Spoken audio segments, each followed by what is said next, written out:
Os 7 pecados capitais. Eles existem em cada um de nós. E alguns dizem que eles fazem parte de nossa alma. Esses pecados são fatais. Eles têm um efeito gravemente destruidor na vida espiritual de uma pessoa. Luxúria, inveja, gula, preguiça, avareza, ira e soberba. De acordo com a teologia cristã, pecar é simplesmente pensar nesses pecados capitais. A Bíblia diz que o resultado do pecado é a morte.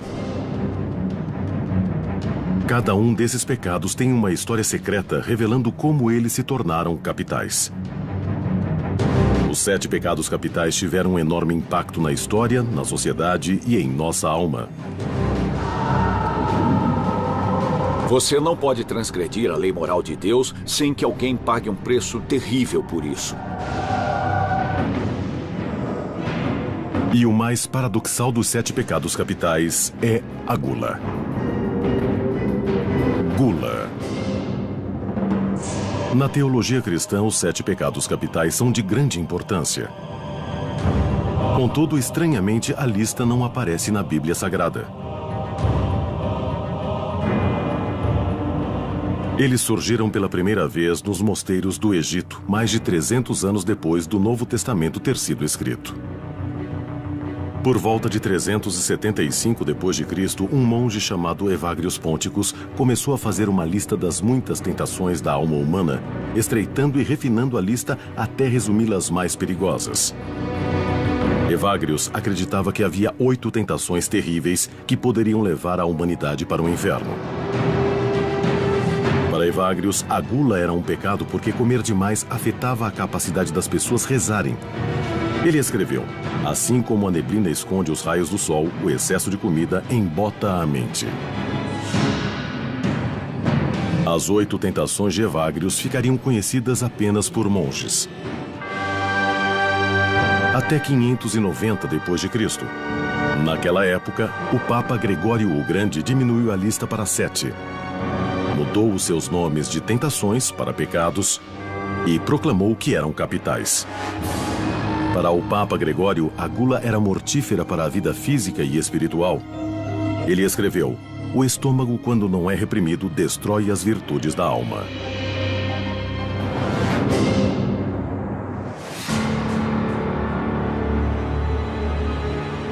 A gula é uma obsessão distorcida.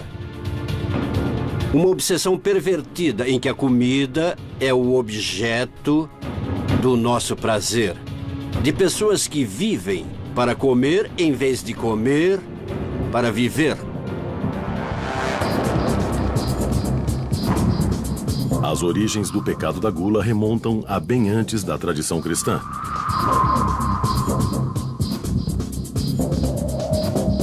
Na Idade da Pedra, culturas primitivas celebravam o grande consumo de comida. Se pudéssemos nos comunicar com os nossos ancestrais de 1 milhão de anos atrás, nunca imaginaríamos que comer demais era um pecado. É muito comum que as representações da forma humana, cuja intenção era retratar riqueza, saúde, fertilidade e coisas boas, fossem seres corpulentos.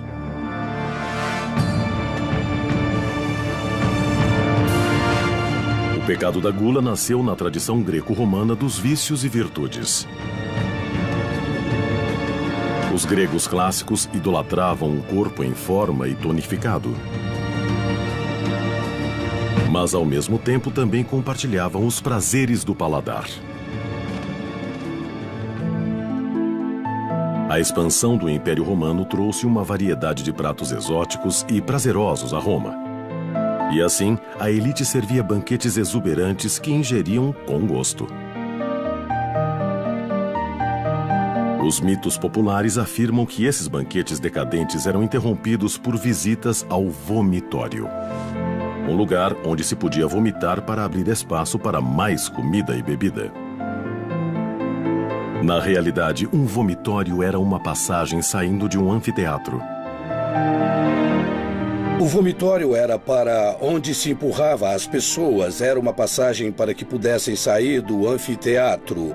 Um escritor qualquer, de propósito ou sem querer, associou as descrições literais dos banquetes romanos a isso. Não tinha nada a ver uma coisa com a outra. Embora a tradução possa ter sido mal interpretada, escritores da antiguidade confirmaram que os romanos vomitavam e purgavam. Existem referências a enfiar uma pena garganta abaixo, ou até mesmo um dedo, ou o mais comum era simplesmente esperar que o corpo rejeitasse naturalmente essa quantidade supérflua de comida. E uma vez que o comensal, por assim dizer, vomitasse, sempre havia escravos para limpar tudo e limpar a pessoa, para deixá-la pronta para voltar à festa, para poder beber mais. A visão cristã do pecado da gula era uma reação visceral ao hedonismo do Império Romano. Eles acreditavam que os romanos estavam servindo Satã numa bandeja de prata. Bíblia Sagrada. A Bíblia frequentemente alerta para os males da gula. Segundo as Escrituras, o diabo usava o pecado da gula para tentar atrair Jesus para o inferno.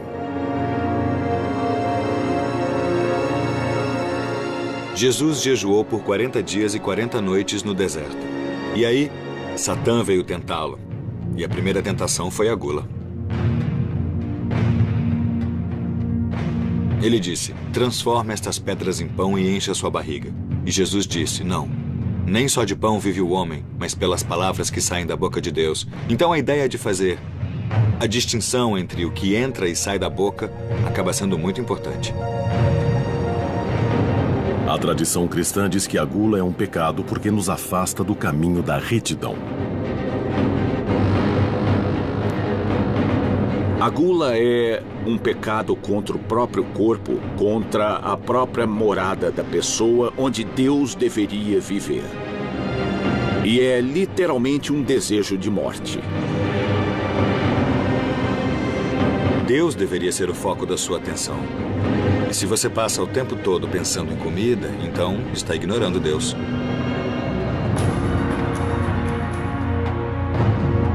Os fiéis acreditavam que os pecadores gulosos receberiam a sobremesa que mereciam no outro mundo. Se você está condenado, comer tem tudo a ver com isso, porque você está consumido por Satã. Entre pela boca no inferno e assim você acaba nas entranhas de Satã. No século V d.C., o filósofo e teólogo Santo Agostinho pregava a abstinência em todas as suas formas. E, de fato, Agostinho acreditava que apenas gostar de comida era uma ofensa contra Deus. Se você considerar essa visão de Agostinho, de que desfrutar o prazer da comida é intrinsecamente pecaminoso, então é quase como se Deus tivesse criado uma situação em que você é obrigado a pecar. Você não consegue evitar, porque é praticamente impossível não ter o prazer de comer.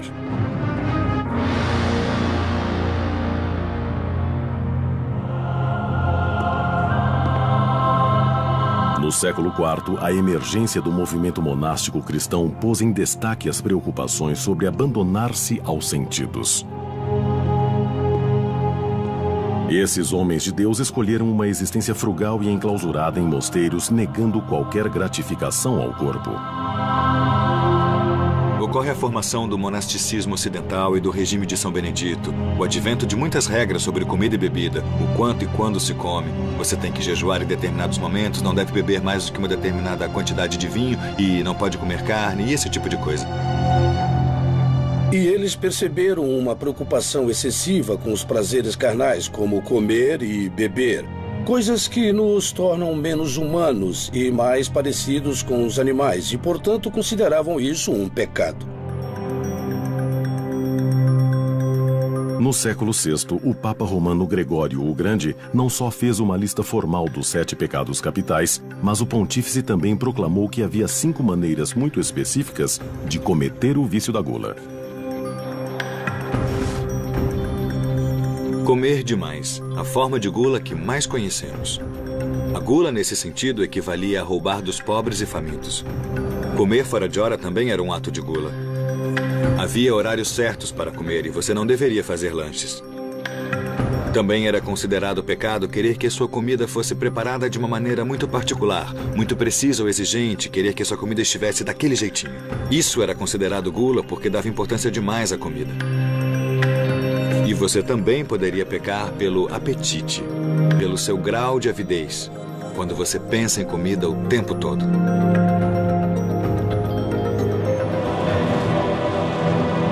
Em 1320 d.C., o escritor Dante Alighieri dramatizou os horrores que esperavam os pecadores em seu poema épico A Divina Comédia. Naquilo que Dante chama de terceiro círculo do inferno, os glutões são mantidos reféns em uma turfeira pútrida por onde caminham na chuva gelada e poças fedorentas. Cérbero, um cachorro de 3 cabeças, vigia os pecadores que uivam como cães enjaulados. O clima frio e imundo simboliza aquilo em que os glutões se transformaram por seu comportamento desmazelado. Os gulosos são punidos nas regiões superiores do inferno.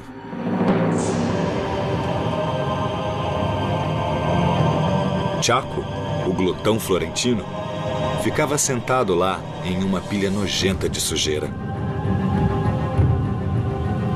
O ambiente pútrido era para espelhar o que ele fez com o próprio corpo ao corrompê-lo.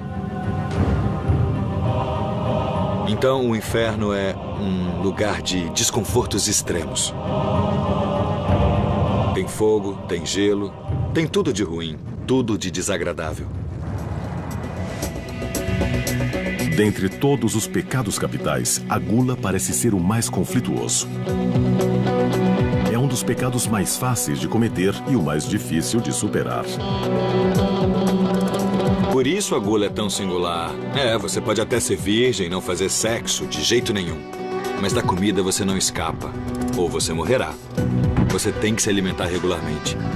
Há muitos vícios com os quais temos de conviver o tempo todo, ou senão morreríamos ou não viveríamos. E esse é o caso da gula. Nós temos de comer, nós temos um apetite, temos de nos nutrir e tudo mais. Comer podia até ser uma necessidade, mas para aqueles que exageravam, havia um preço a pagar.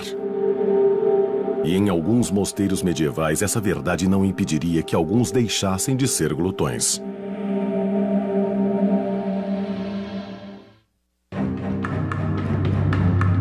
Por séculos, os 7 pecados capitais foram a base da ética cristã. E alguns dizem que o pecado mais difícil para evitar é a gula. Na Idade Média, as ordens de monges tinham regras severas para comer e beber. Enquanto alguns monges temiam cair nas garras de Satã, outros encontravam meios de se empanturrar sem culpa. As regras diziam o seguinte: não era permitido comer nem beber em excesso dentro do mosteiro. Na Idade Média, muitos dos mosteiros tinham um cômodo especial. Era chamado de misericordium, que significa misericórdia.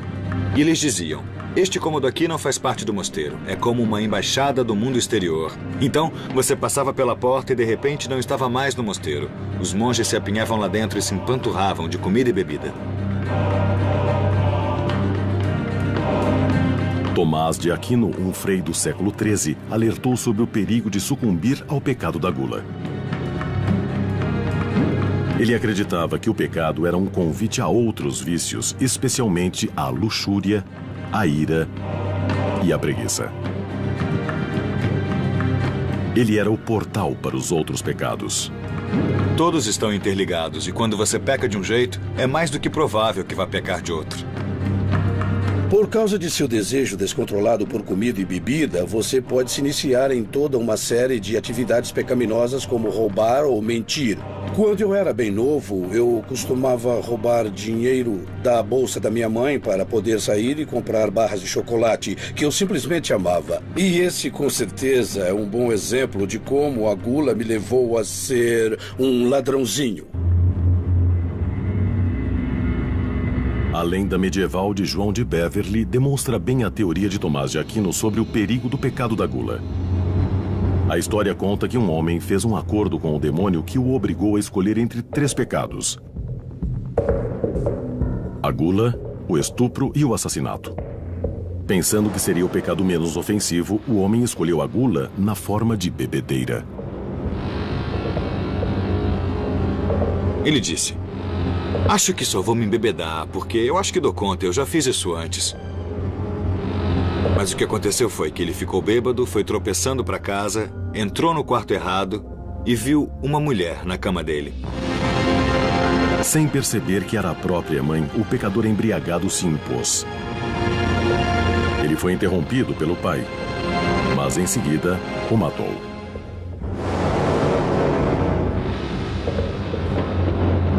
Ao escolher um pecado menor, a gula, ele cometeu incesto, estupro e assassinato.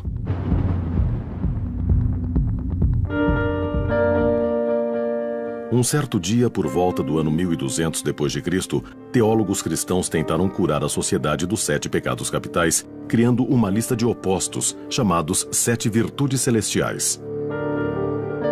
A temperança, o oposto da gula, significava praticar moderação e abstenção.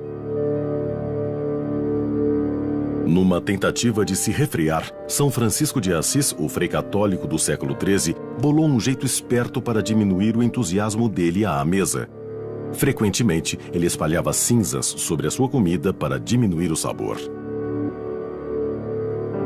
Diferentemente dos monges enclausurados do mosteiro que nunca deveriam sair, os freis perambulavam pelo interior, ajudando os pobres e pregando contra a heresia.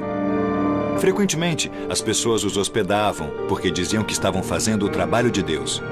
Eles ganhavam uma refeição, é claro, e frequentemente a refeição era mais substanciosa do que os freis estavam habituados a comer, graças às regras monásticas.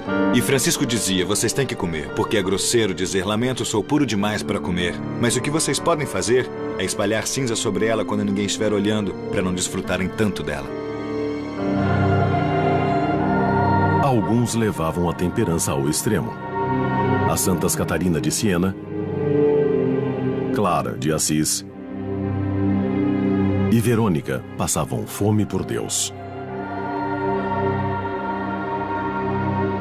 Hoje, historiadores chamam essas santas de sagradas anoréxicas. Sabemos que a inanição pode às vezes provocar alucinações. Portanto, talvez comer muito, muito pouco fosse a maneira delas chegarem mais perto de Deus, de um jeito mais ou menos místico. Mas também era um jeito de manter controle sobre o corpo. E isso é característico da anorexia, no sentido moderno e não religioso. O comportamento delas é muito semelhante ao das mulheres modernas com distúrbios alimentares. Em 1364, Santa Catarina de Siena, ainda adolescente, renunciou ao pecado da gula ao rejeitar totalmente a comida. Aparentemente, ela frequentemente usava um graveto para induzir o vômito e assim se manter mais pura. No mundo medieval de Santa Catarina, aqueles que cometiam o pecado da gula se preocupavam com o mundo diabólico de Satã.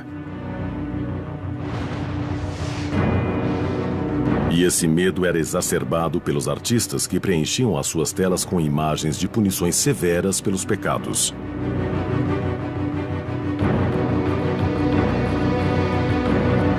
A pintura italiana O Julgamento Final do século XV mostra glutões nus sentados à volta de uma mesa de jantar do inferno. Atrás deles, demônios impedem os pecadores encarnados de comer. A ideia por trás das estátuas, pinturas e tudo mais dentro de uma igreja é fornecer um corolário visual ou apoio para o que está sendo lido no púlpito. E o padre está dizendo: não sejam gulosos, é muito ruim, vocês vão arder no inferno. E se olharem para as imagens dirão: aquele cara parece infeliz, o corpo dele não é lá muito saudável, melhor evitar isso. E para os que sabiam ler, o destino atormentado que esperava os gulosos também permeava a literatura.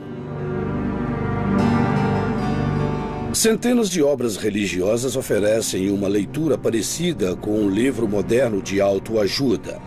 Uma maneira pela qual esses autores medievais tentavam nos fazer exercer o autocontrole era retratando o glutão de uma maneira tão negativa que, se eu estivesse para glutonizar, se é que posso cunhar um verbo, Isso vai evocar essa imagem literal e então funcionará para inibir o meu comportamento glutão.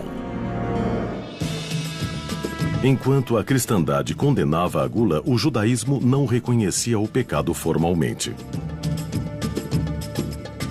Você deve comer e regozijar perante o Senhor e agradecer a Ele. E no judaísmo também temos uma série de bênçãos que você recita para os diferentes alimentos que vai consumir. E se comer fosse intrinsecamente mal ou coisa assim, não existiriam todas essas bênçãos. No judaísmo, a gula só é pecado ao ponto de você ser escravizado por seu desejo e perder o sentido do que é mais importante. Se a gula envolve tomar aquilo que deveria ser dado aos outros, ou evita que você alimente outros, ou cega para as necessidades dos outros, ou escraviza você, então é um pecado.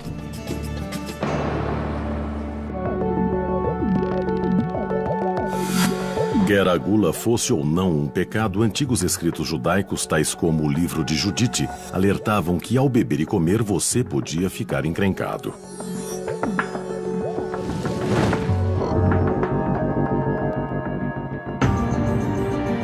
No livro de Judite, um rei assírio ordena ao general Holofernes que tome Israel. No cerco à cidade judaica de Betúlia, a bela israelita Judite convida Holofernes, um conhecido glutão e beberrão, para jantar. O general Holofernes ia destruir a cidade e matar a população à espada. Mas Judite fez o general pensar que ela o desejava. E ele estava prontinho para ter uma bela noitada íntima com ela. Ela o incentivou a beber tanto que ele se embriagou, desmaiou e ela cortou a cabeça dele.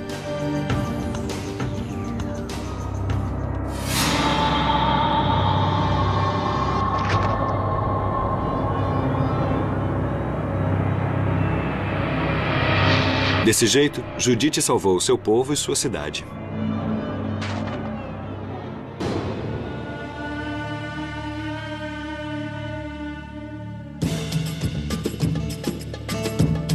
O Islã também alertou sobre os perigos do pecado da gula.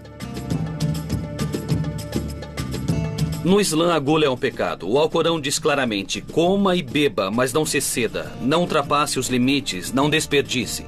No Islã, o excesso de qualquer coisa é considerado um vício. E comer de maneira saudável é um dos mandamentos do Alcorão. Em observância ao Ramadã, os muçulmanos não podem comer nem beber do amanhecer ao anoitecer durante um mês inteiro. A tradição islâmica exige que façamos jejum de vez em quando, só para nos ensinar o autocontrole e a autodisciplina, porque é bom para nós. Portanto, o jejum é um dos mecanismos contidos na tradição islâmica para nos ensinar ou para nos treinar a não nos tornarmos gulosos.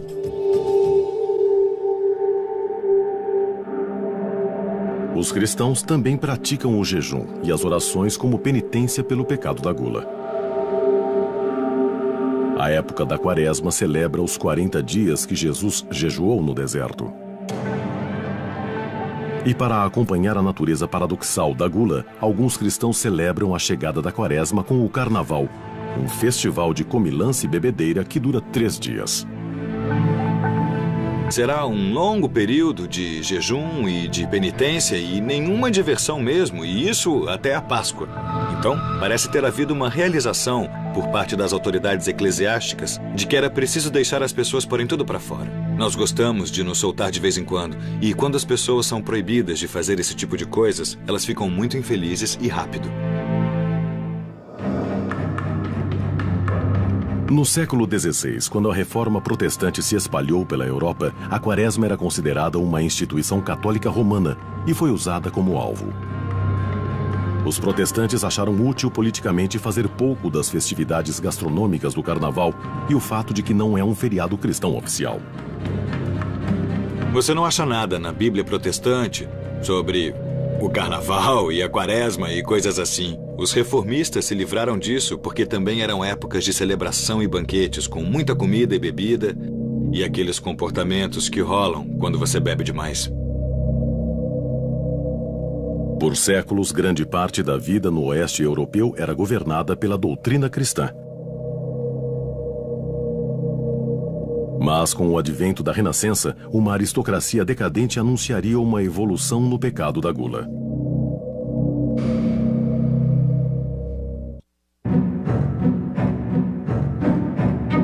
Há séculos, os 7 pecados capitais têm sido guia moral para cristãos em todo lugar.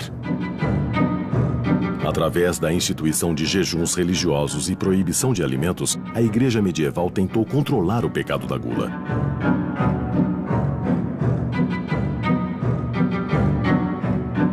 No final da Idade Média e início do Renascimento, as atitudes em relação à gula evoluíram à medida que os jantares finos se tornaram um emblema de orgulho e status social. Em meio à aristocracia, isso estava intimamente ligado à sua noção de honra, de se comportar e viver de maneira condizente com seu status aristocrático. Então, os aristocratas usavam roupas finas, viviam em uma casa chique e comiam pratos requintados. Acreditava-se que pegava mal se comessem coisas apropriadas para camponeses. Um aristocrata teria de manter uma mesa fina e servir a comida em baixelas caras e todo esse tipo de coisa. E muitos nobres comeram até morrer. Quando o rei João da Inglaterra morreu em 1214, foi escrito: a sua doença foi piorada por sua gula perniciosa. Em 1438, Eduardo IV morreu de causa desconhecida, mas a culpa foi colocada na gula. Eu acho que foi por ter uma dieta ruim. A realeza gostava de viver como a realeza e gostavam de consumir comidas e bebidas finas.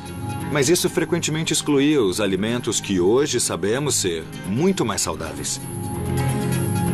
A Igreja Católica instituiu uma série de tabus dietéticos, incluindo uma lei religiosa proibindo comer carne às sextas-feiras. Contudo, as classes mais altas sempre encontraram um jeitinho de burlar as regras religiosas. Nos círculos aristocráticos, virou moda empregar chefes, que preparavam a comida de um jeito tão artístico que dificilmente parecia o que era.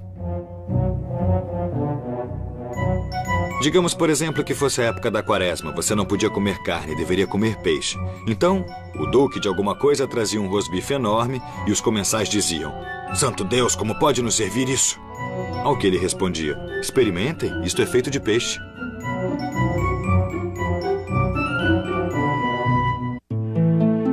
Luís XIV foi o mais famoso de todos os glutões reais. Dizia-se que o estômago dele era 3 vezes maior do que aquele dos homens de sua época. Luís XIV era um glutão, porque, é claro, ele era o rei da França e esperava-se que vivesse como um rei. Ele sempre servia os pratos mais finos. Esses amantes reais de comida descobriram que mesmo que o pecado da gula não os levasse ao encontro da ira de Satã, ainda poderiam ser amaldiçoados pela gota, indigestão e doenças cardíacas. Luís XIV engordou e teve problemas de saúde associados à indulgência à comida e bebida. Henrique VIII é outro exemplo de alguém que engordou muito na velhice. E sabemos que ele tinha problemas sérios de saúde, como úlceras nas pernas e outras coisas assim. Em 1545 d.C., o italiano Luigi Carnaro descobriu que o seu grande apetite o levaria para a cova precocemente. Então, ele escreveu um guia sobre como evitar o pecado da gula, que se tornou o primeiro livro de dieta do mundo. Ele escreveu um livro de dieta e disse: "Este é o segredo para a saúde perfeita." As pessoas até liam e entendiam a sua obra sob uma perspectiva mais religiosa do que médica, porque ele havia dominado a carne, ele havia dominado o seu desejo por comida e dominado a gula. No início dos idos de 1600, o pecado da gula acompanhou os peregrinos e puritanos que colonizaram a América. Colônias foram formadas em Plymouth e na Baía de Massachusetts, e um grupo de imigrantes puritanos estava determinado a derrubar a Capela de Satã no Novo Mundo. O puritanismo americano foi baseado no protestantismo radical europeu. E um dos elementos mais característicos daquele tipo de cristandade era esse ódio quase visceral do catolicismo romano. E eles estavam indo para a América estabelecer o reino de Deus na terra, reformado, aperfeiçoado e purgado de todos aqueles excessos católicos romanos. E na busca dessa nova forma de cristianismo, os puritanos lançaram uma guerra contra o Natal. Eles acreditavam que as festividades resultavam em gula. Eles influenciaram o Tribunal Geral de Massachusetts e em 1659 o feriado foi banido. Os infratores eram multados em 5 shillings. E até 1681, o Natal continuou a ser ilegal em Massachusetts. Os primeiros puritanos fizeram o que podiam para descobrir tudo sobre a igreja e ver o que era permitido pela Bíblia, e tentaram viver assim. E não havia registros de que o Natal fosse comemorado pela igreja, então eles também não comemoravam.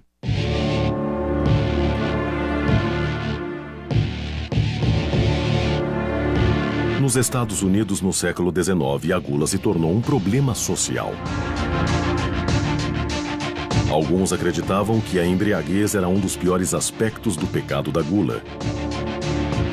Cidadãos preocupados se reuniram e lançaram o Movimento da Temperança. A sua missão era impedir o avanço do pecado da gula, acabando com o consumo de álcool. O Movimento da Temperança foi um esforço de mulheres, em sua maioria, embora também tivessem líderes religiosos, especialmente protestantes, que entraram na dança e não gostavam de beber simplesmente porque consideravam um pecado. Mas, segundo eles, a ideia era proteger as famílias americanas dos efeitos nocivos do álcool.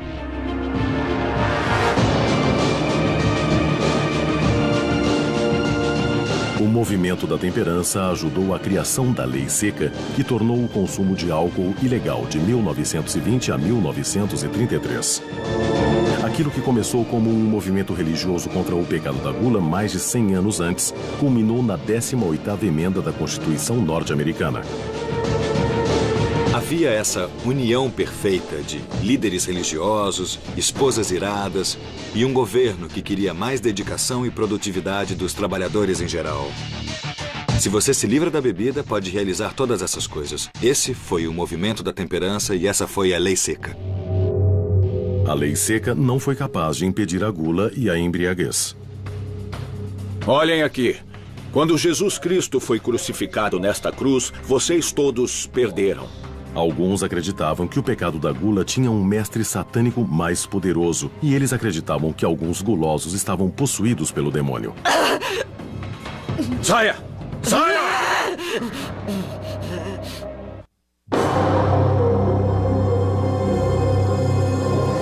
Na tradição cristã, os 7 pecados capitais são vistos como um caminho para o inferno. Então, se não formos cuidadosos, um ato tão simples quanto comer se torna o pecado da gula.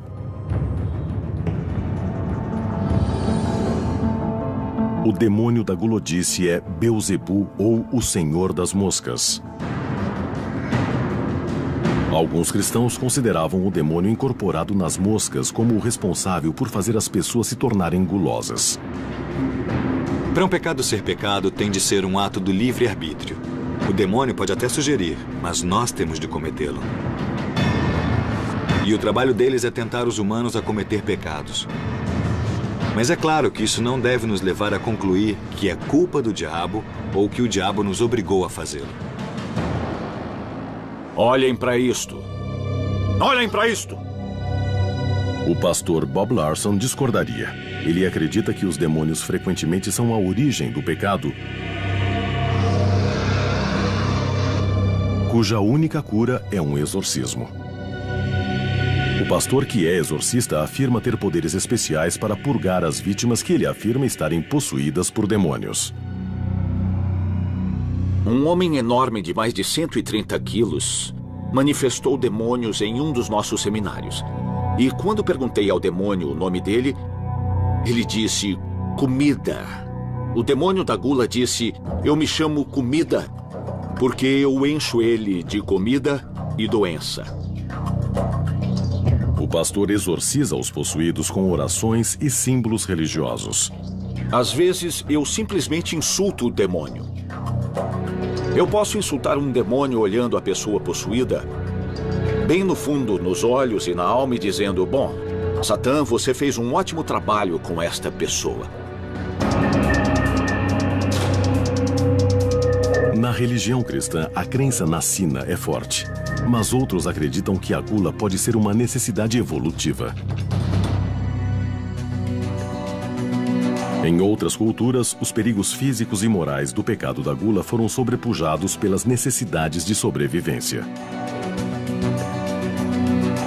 Os ilhéus do Pacífico Sul quase morriam de inanição quando remavam longas distâncias no mar. Assim como os nômades nativos americanos que viviam como caçadores e coletores. A habilidade de existir com um mínimo de comida era uma estratégia de sobrevivência poderosa. Um alto teor de gordura era importante para as culturas que sofriam esses ciclos de banquete ou fome. Cientistas agora especulam que certos grupos podem ter criado uma predisposição para o pecado da gula, desenvolvendo o que foi chamado de gene econômico. Em um meio onde ocorriam fomes frequentes, surgiriam genes que permitiriam a você acumular a sua energia em forma de gordura. E essa gordura adicional forneceria um pouco de proteção da próxima vez que houvesse uma fome. Mas agora, nos tempos modernos, quando a comida está disponível, esses mesmos genes conferem um risco de obesidade. O meio, durante a evolução, programou os nossos genes para evitar a perda de peso. E agora o meio mudou de tal modo que a perda de peso cada vez mais deixa de ser um problema, mas o oposto vem se tornando um problema. Graças à evolução, muitos agora carregam uma forma anormal do gene econômico que não produz um hormônio essencial, a leptina. A leptina manda o corpo armazenar gordura. Essencialmente, esse hormônio manda o corpo comer mais quando as reservas de gordura estão baixas e menos quando as reservas de gordura estão altas. Consequentemente, a leptina atua como inibidor de apetite. A falta de leptina pode disparar o pecado da gula. Nós temos 2 camundongos. Um deles é obeso e o outro é um irmão dele. A única diferença entre estes 2 animais é um único gene defeituoso. Este animal não tem leptina e este animal produz leptina. E a consequência disso é bem óbvia. Foi o Dr. Jeffrey Friedman quem descobriu esse defeito no gene da leptina e explica que a falta de leptina nos humanos pode fazer com que não possam controlar o seu comportamento glutão. Steve O'Reilly tem realizado um trabalho fascinante na Inglaterra, estudando crianças com deficiência de leptina. Os pais delas relataram que tomaram medidas extremas para tentar restringir o apetite dessas crianças. Literalmente trancando a geladeira com cadeado. Não havia nada que pudesse ser feito. De alguma maneira, estas crianças conseguiam invadir a geladeira e comer demais. Nesta caixa, temos leptina dissolvida e os tubos têm um fluido dentro. Hoje, a leptina é produzida em laboratório e é administrada àqueles com deficiência do hormônio. Isso acabou normalizando o peso dessas crianças. E é claro que esse é um exemplo extremo, mas acho que representa um extremo do impulso biológico para comer. Na opinião de Friedman, a falta de força de vontade não é a causa do pecado da gula.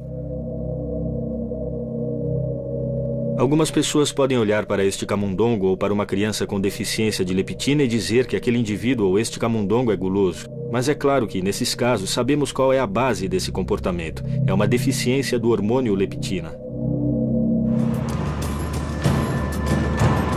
No século XX, a evolução do pecado receberia um empurrão, pois os cientistas olharam diretamente para o cérebro humano cometendo o ato da gula.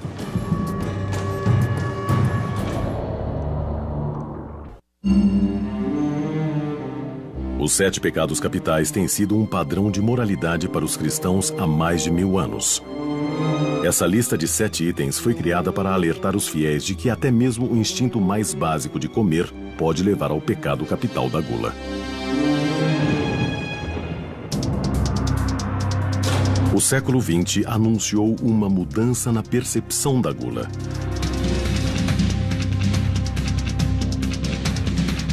Os líderes da igreja também começaram a ver o vício como um problema comportamental que exige acompanhamento. Na literatura religiosa, os pecados capitais sempre são interpretados no contexto de um sistema de valores religiosos. Enquanto na abordagem moderna, a abordagem psicoterapêutica secular, eles tendem a falar mais sobre técnicas. Como posso aprender técnicas que vão me ajudar a controlar o meu excesso de ingestão de comida e bebida e etc? Na sociedade moderna e do culto ao corpo, graças às mudanças de atitude em relação à saúde e boa forma, muitos começaram a considerar o pecado da gula uma falha moral. A gula ainda é, sim, um pecado e uma coisa a ser evitada. E existe uma ênfase maior na ideia de cuidado com o corpo. A ideia de que o seu corpo foi dado a você por Deus.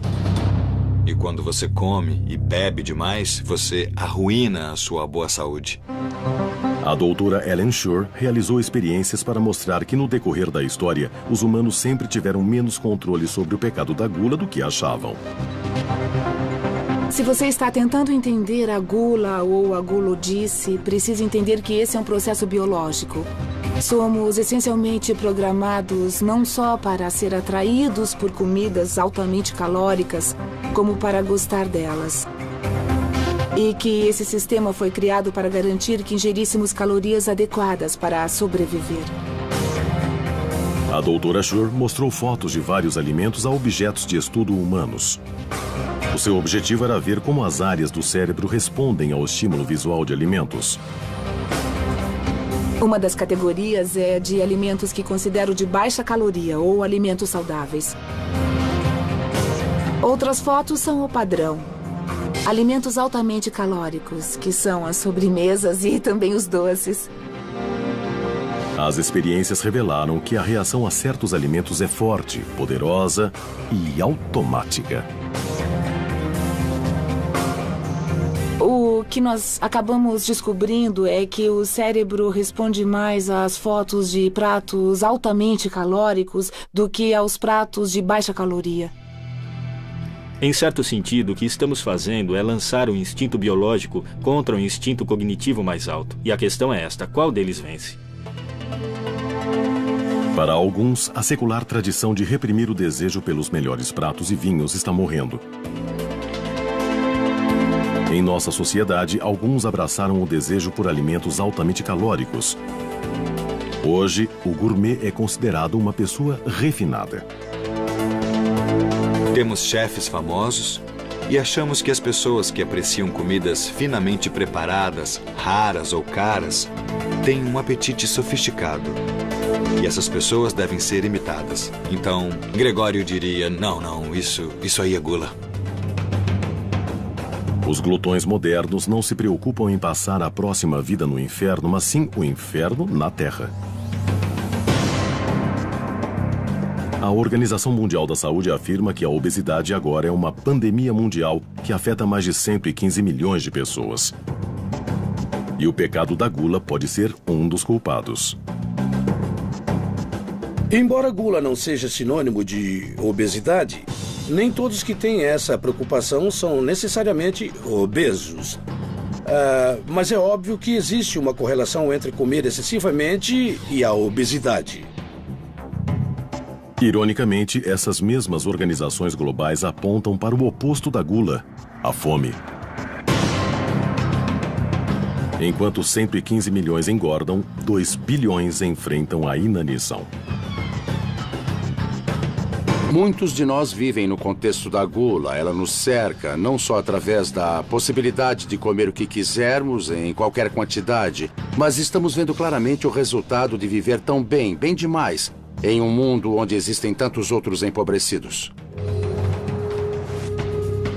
Embora a gula ainda seja um dos 7 pecados capitais, a nossa sociedade ainda vive um grande conflito em relação aos prazeres do paladar. Contudo, uma coisa parece bem clara: a gula sempre será uma tentação para a humanidade, quer venha das entranhas do inferno ou das profundezas do nosso próprio DNA.